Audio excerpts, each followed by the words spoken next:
गणगौर का त्योहार राजस्थान, मध्य प्रदेश, गुजरात एवं पश्चिम बंगाल के कुछ हिस्सों में भी मनाया जाता है।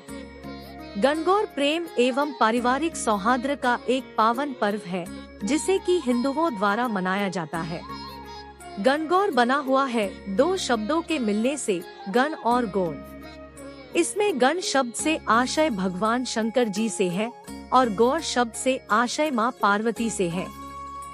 आइए सुनते हैं गणगौर की कथा। एक बार भगवान शंकर तथा पार्वती जी नारद जी के साथ भ्रमण को निकले। चलते चलते वे चैत्र शुक्ल तृतीया के दिन एक गांव में पहुंच गए। उनके आगमन का समाचार सुनकर गांव की श्रेष्ठ कुलीन स्त्रियां उनके स्वागत के लिए स्वादिष्ट भोजन बनाने लगी। भोजन बनाते बनाते उन्हें काफी विलंब हो गया, किंतु साधारण कुल की स्त्रियां श्रेष्ठ कुल की स्त्रियों से पहले ही थालियों में हल्दी तथा अक्षत लेकर पूजन हेतु पहुंच गई। पार्वती जी ने उनके पूजा भाव को स्वीकार करके सारा सुहाग रस उन पर छिड़क दिया। वे अटल सुहाग प्राप्ति का वरदान पाकर लौटीं। तत्पश्चात उच्च कुल की स्त्रियां अनेक प्रकार के पकवान लेकर गौरी जी और शंकर जी की पूजा करने पहुंची। सोने चांदी से निर्मित उनकी थालियों में विभिन्न प्रकार के पदार्थ थे। उन स्त्रियों को देखकर भगवान शंकर ने पार्वती जी से कहा, तुमने सारा सुहाग रस तो साधारण कुल की स्त्रियों को ही दे दिया, अब इन्हें क्या दोगी? पार्वती जी ने उत्तर दिया, प्राणनाथ, आप इसकी चिंता मत कीजिए। उन स्त्रियों को मैंने केवल ऊपरी पदार्थों से बना रस दिया है, इसलिए उनका रस धोती से रहेगा, परंतु मैं इन उच्च कुल की स्त्रियों को अपनी उंगली चीरकर अपने रक्त का सुहाग रस दूंगी।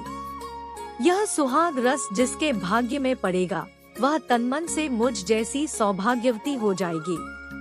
जब स्त्रियों ने पूजन समाप्त कर दिया, तब पार्वती जी ने अपनी उंगली चीरकर उन पर छिड़क दी। जिस पर जैसा छींटा पड़ा, उसने वैसा ही सुहाग पा लिया।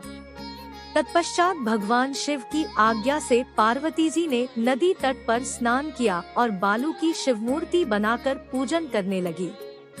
पूजन के बाद बालू के पकवान बनाकर शिवजी को भोग लगाया।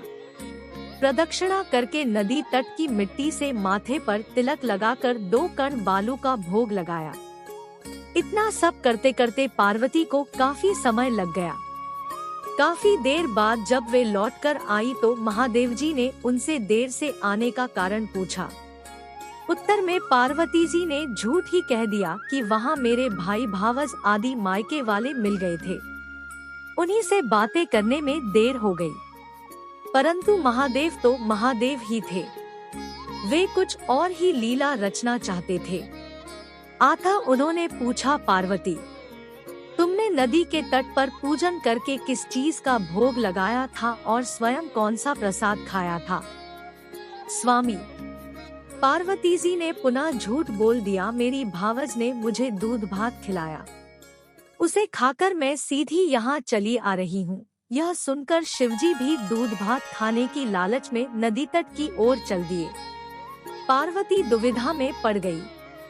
तब उन्होंने मौन भाव से भगवान भोले शंकर का ही ध्यान किया और प्रार्थना की है, भगवान, यदि मैं आपकी अनन्य दासी हूँ तो आप इस समय मेरी लाज रखिए।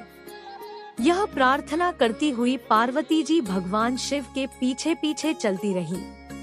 उन्हें दूर नदी के तट पर माया का महल दिखाई दिया।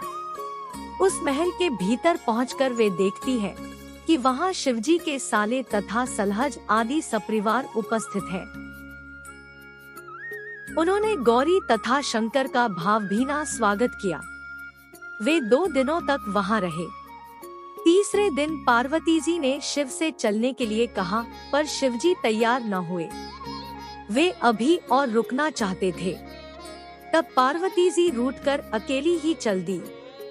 ऐसी हालत में भगवान शिवजी को पार्वती के साथ चलना पड़ा। नारद जी भी साथ साथ चल दिए। चलते चलते वे बहुत दूर निकल आए। उस समय भगवान सूर्य अपने धाम पश्चिम को पधार रहे थे। अचानक भगवान शंकर पार्वती जी से बोले, मैं तुम्हारे मायके में अपनी माला भूल आया हूँ। ठीक है, मैं ले आती हूँ। पार्वती जी ने कहा और जाने को तत्पर हो गई। परंतु भगवान ने उन्हें जाने की आज्ञा न दी और इस कार्य के लिए ब्रह्मपुत्र नारद जी को भेज दिया। परंतु वहां पहुंचने पर नारद जी को कोई महल नजर न आया। वहां तो दूर तक जंगल ही जंगल था, जिसमें हिंसक पशु विचर रहे थे। नारद जी वहां भटकने लगे और सोचने लगे कि कहीं वे किसी गलत स्थान पर तो नहीं आ गए। मगर सहसा ही बिजली चमकी और नारद जी को शिवजी की माला एक पेड़ पर टंगी हुई दिखाई दी। नारद जी ने माला उतार ली और शिवजी के पास पहुंचकर वहां का हाल बताया। शिवजी ने हंसकर कहा, नारद, यह सब पार्वती की ही लीला है। इस पर पार्वती बोली, मैं किस योग्य हूँ? तब नारद जी ने सिर झुकाकर कहा, माता, आप पतिव्रताओं में सर्वश्रेष्ठ हैं। आप सौभाग्यवती समाज में आदिशक्ति हैं। यह सब आपके पतिव्रत का ही प्रभाव है। संसार की स्त्रियां आपके नामस्मरण मात्र से ही अटल सौभाग्य प्राप्त कर सकती हैं और समस्त सिद्धियों को बना तथा मिटा सकती हैं। तब आपके लिए यह कर्म कौन सी बड़ी बात है, महामाये? गोपनीय पूजन अधिक शक्तिशाली तथा सार्थक होता है। आपकी भावना तथा चमत्कार पूर्ण शक्ति को देखकर मुझे बहुत प्रसन्नता हुई है। मैं आशीर्वाद रूप में कहता हूँ कि जो स्त्रियां इसी तरह गुप्त रूप से पति का पूजन करके मंगल कामना करेंगी, उन्हें महादेव जी की कृपा से दीर्घायु वाले पति का संसर्ग मिलेगा।